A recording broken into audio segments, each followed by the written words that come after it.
Chris Brown, Steve Tasker, One Bills Live, and you know what that time and day of the week means. It means one Greg Cosell, senior producer from NFL Films and co-host of ESPN's NFL Matchup Show, joins us to talk X's and O's.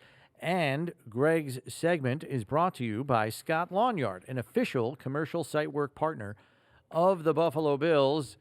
All right, Greg, let's get to the stuff we'd all choose to forget about sooner rather than later first, that being the Monday night performance.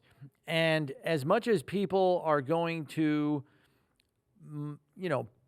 dive into all of the plays that resulted in turnovers for Josh Allen, I want to kind of look at it on a broader scale with you, because really I think this is an exercise in risk management that every quarterback has to have. And I think it even goes beyond the decision-making in a specific play. I think what also has to be applied is the nature and flow and momentum of the game, along with recognizing time and score. And I feel like Josh kind of lost sight of that in this game on the whole. I would say that's fair. This was a game as soon as Rodgers went out on the fourth play, where it was not likely that you needed a lot of points to win the game, particularly when you were ahead. Weren't they ahead at one point 13-3, if memory serves me correctly? Yes, halftime, yeah. Yeah. So this was a game that you ultimately did not need big plays. You did not need to be explosive on offense. But, I guess, Brownie, to your point, doesn't this speak to sort of the overall offensive sort of philosophy and approach? This team is not built to line up and bleed clock and run the ball and shorten games and do those kinds of things, which is what this game demanded.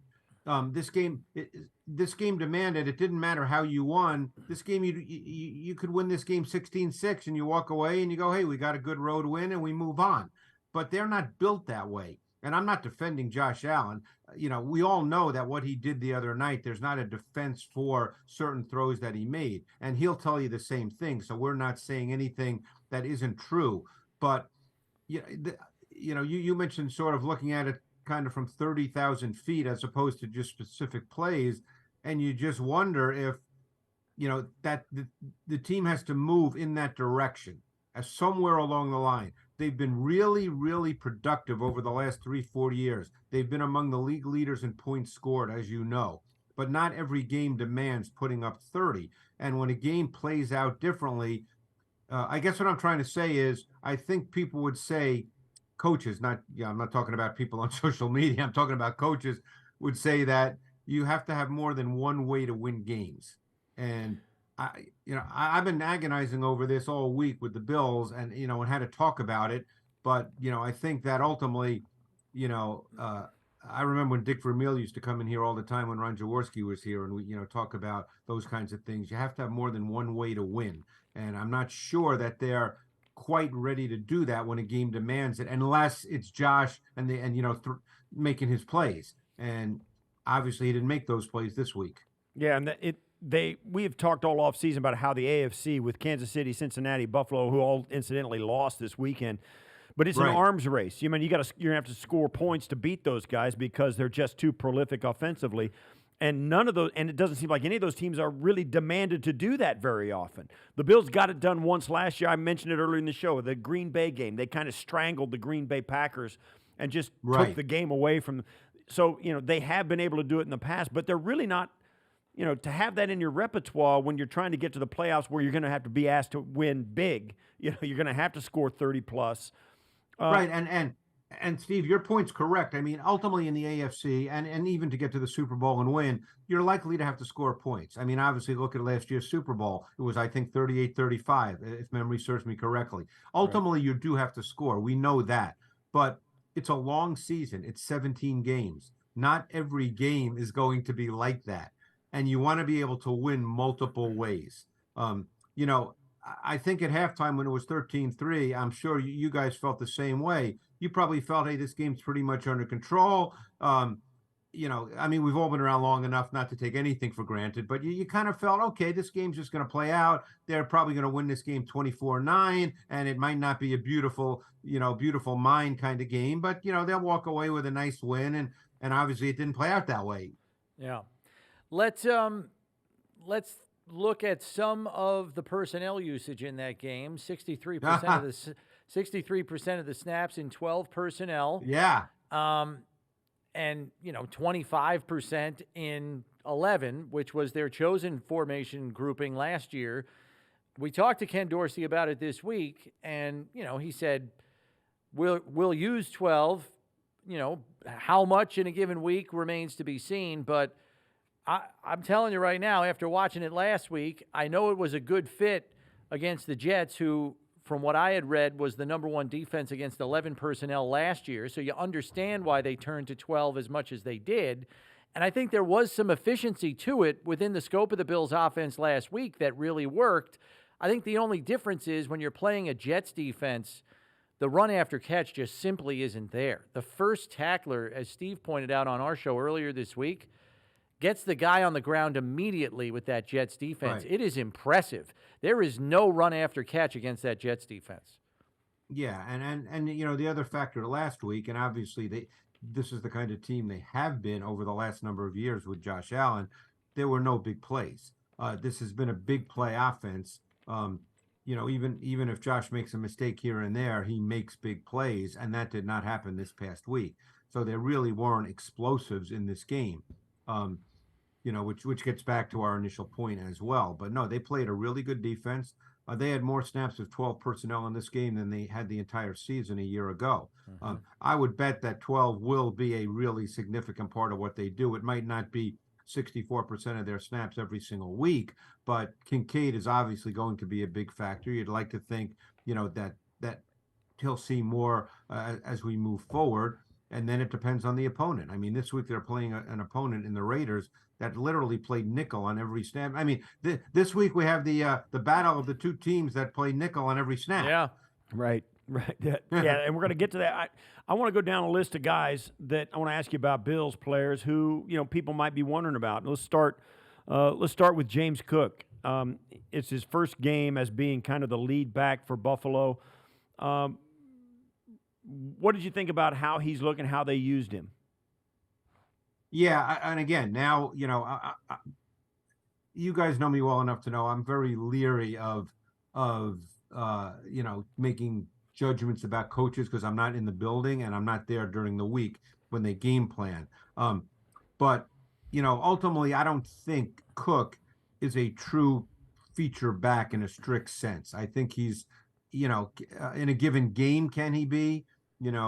Maybe, but I think he's a little more of a committee type player. I don't think you can line up and just give him the ball in a what would be considered a conventional run game. They tried draws with him. They tried those kinds of runs, which are not just base runs, so to speak. And I think he's clearly, as we speak today, their feature back. I don't know, as things go forward, what they feel about Harris or Murray or how that's going to play out. But that gets to the initial point. What is their run game going to look like? And I think it needs to be more, and I think it needs to be more efficient. Spinning it forward to the Raiders, the Bills' defense is going to see a good number of 21 personnel. They line up with the fullback. Yeah. Jakob Johnson goes 255. They weren't overly productive, though, last week against Denver. Like, they didn't run for a good yards per carry average. But they are facing a second-level Bills defense that has players that go 224, 228. And if they have Taylor Rapp on the field, as a big nickel, it's 208. What do you think of that matchup this week? Yeah, that's going to be really interesting because you're correct. Last week against the Broncos defense, and the Broncos play a 5-2 base front, which is not what the Bills play, obviously. The Broncos played a 5-2 base front, which is what they matched up to against the 21 person. And by the way, they also played 16 snaps. 12 snaps with 6 offensive linemen. So this was not just playing with a fullback, Brownie, as you know. They played with 6 offensive linemen, and they actually threw the ball a couple of times out of that. So it'll be interesting to see what Sean and the staff do. Do they stay with a conventional nickel, or as you said, do they go big nickel and put someone like Taylor Rapp in the game? We'll see. I mean, they do have smaller linebackers. It's going to be Milano, who's a really, really good player, obviously, but he's not 245. And I assume it's Bernard. I mean, or is this a game where Dotson plays because they feel that that's the better matchup against this kind of team? You know, the one thing about this Raiders offense, it was true last week, and it's true because of who their quarterback is in Jimmy Garoppolo, is they're not really a vertical passing team. Now, they've got a great receiver in Adams. Myers will be out this week. So they have a really good receiver in Adams, but they're not really a vertical passing team. So, you know, they could think that this is kind of a somewhat condensed offense and that bigger people are okay to play. What does Garoppolo bring to this offense that's vastly different, if anything, than Derek Carr brought? Oh, well, I mean, Carr's a better player. You know, again, we don't know why they made the move that they did. That's Josh McDaniels' question. But Carr's a far better player. You know, Garoppolo he's a timing and rhythm guy all the way. He's got to hit his back foot. The ball has to come out. Everything has to be rhythmic. He's still not a comfortable and poised late in the down quarterback. If he has to hit his back foot and wait, he struggles. He starts to play fast both mentally and physically the longer he is in the pocket, and he almost has no second reaction movement ability. So everything is rhythmic. So now you have to decide how you want to play the receivers, because, you know, there'll be times in normal down and distance situations, Steve, where you're not going to get there with pass rush because it's going to be 3-step, quick 5-step balls, you know, by design supposed to come out. So you're not necessarily going to get there with pass rush. So now you have to take away the routes. Flipping it over to their defensive side of the ball, obviously the headline guy is Maxx Crosby up front. Got another sack last week after a 12.5 sack season last year.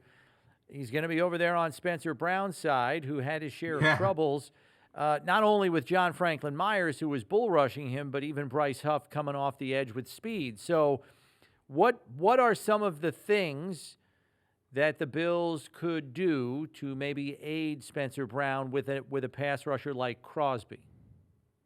Well, I think they're going to have to deal with them both with play design, getting the ball out quick, and with help.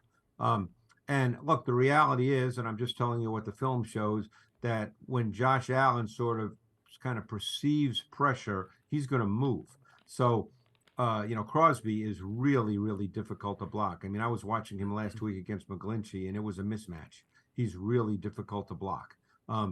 And, you know, that's going to be a tough assignment for Spencer Brown. So they're going to have to do something both with play design and extra bodies to help Brown, particularly in clear passing situations, because otherwise, you know, I think you're going to get Josh moving around, playing a little frenetically, capable of unbelievable plays, as we know. But coming off last week, I think you would like to see Josh a little more settled. How is Jacoby Myers? I mean, we were a little surprised at the amount of production he got. Obviously, the 2 touchdowns, but also the targets. And Devontae Adams didn't get that.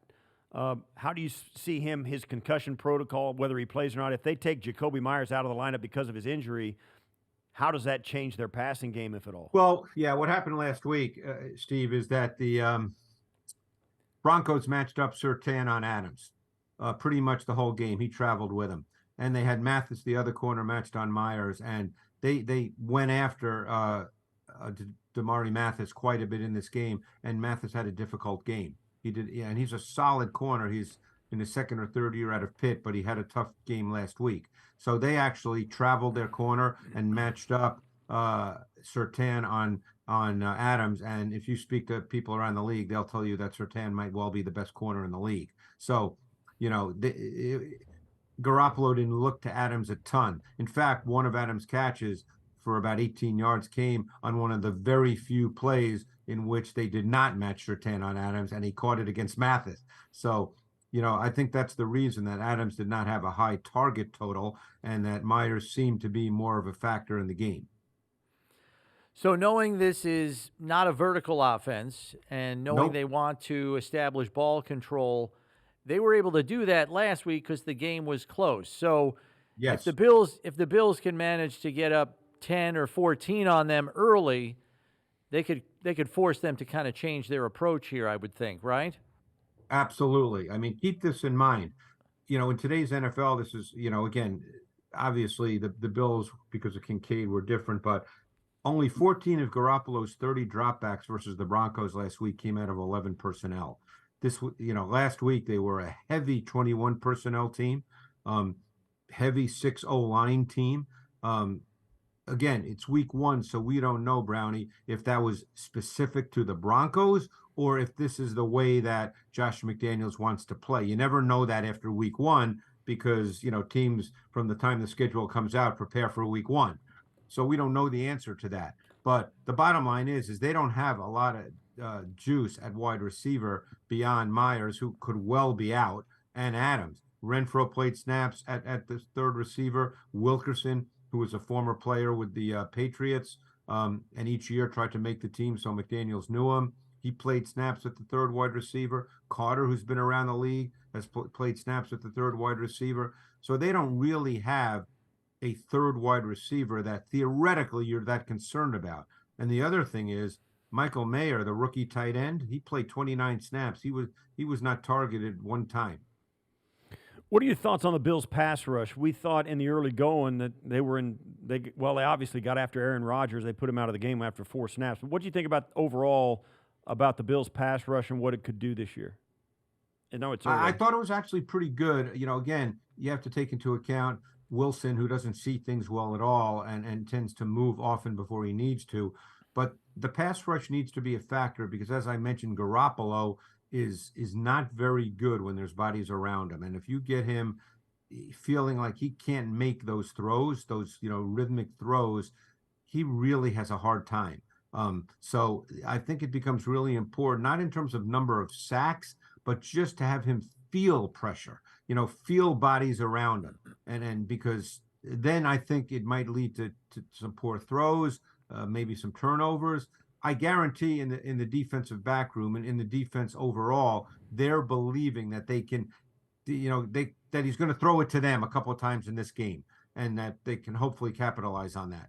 Last one from me, Greg. We know that this is a Raiders defense that was trying to prioritize increasing their takeaway total after finishing last in the league in interceptions last year and last in total takeaways.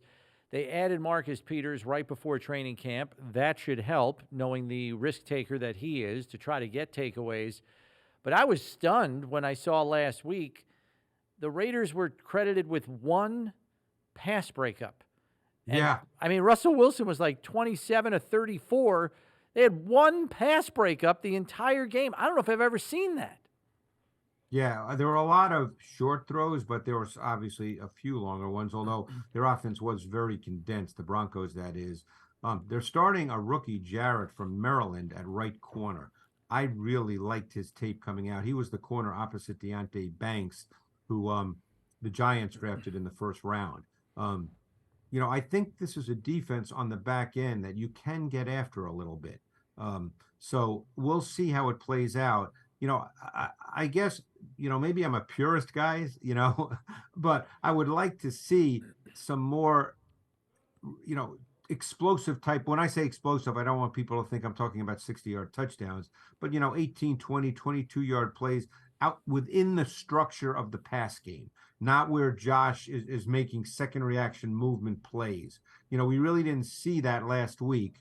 And, I would love to see that. I'd like to see the offense just have some more rhythm to it within the pass game. The run game, we'll have to see how that plays out. But within the pass game, I'd love to see. I think you guys would probably love to see that as well. Oh, sure. Yeah, you'd like to see it, Josh hit the back of his drop and sling it. Yeah, no question, instead of standing there. But after week 1, and this will be the last one from me, Greg, after week 1, and I imagine you've seen most of the games that took place over the weekend, or at least seen the results. Which was the most surprising to you? Well, week one had a number of crazy things. So, Right. I would say, and they're in your division, but boy, watching Miami's offense is a lot of fun, and they're very, very difficult to defend. I talked about this with a number of other people this week as well. You're seeing, to me, a big trend in the league. So much motion now in the pass game, and I think you're going to see that more and more because it's just so hard to disrupt receivers when they're in motion, when they get a running start. And Miami does it as well as anybody. This is actually one of the plays when he was in motion. You see he's wide open. But you're seeing it not just with Miami, but I think Mike McDaniel has done an outstanding job with it. But you're seeing it more and more. I mean, not that you guys care about the Rams necessarily. They're on the other side of the country. But, they have a 5'6", 150-pound receiver in Tutu Atwell, who had over 100 yards on 6 catches. And they did the same thing with him that the Dolphins do with Hill and Waddle. It gets these guys free access into their routes, and they can run. And I think you're going to see more and more of it in the league this year. Yeah, I was pretty impressed with the way the Dolphins ran out of those condensed formations, and it basically gave Tyreek Hill all the green grass he could ask for outside the numbers. It was unbelievable. It's really, really hard to defend, Brownie. I mean, people can say, "Oh, how can you let Tyreek Hill do that? How can how can you let Waddle, who obviously didn't have the big game this week, Hill did, but Waddle can do the same thing any given week as well." But it's really hard to defend. I mean, teams are going to be trying to figure this out all year. And I'm very curious to see, as I'm sure you guys are as well, how Bill Belichick does it this week when it's Miami at New England, two teams in your division, obviously. All right, Greg, thanks as Thanks, always for the Greg. time. We'll chop it up next week. All right, guys, thanks so much.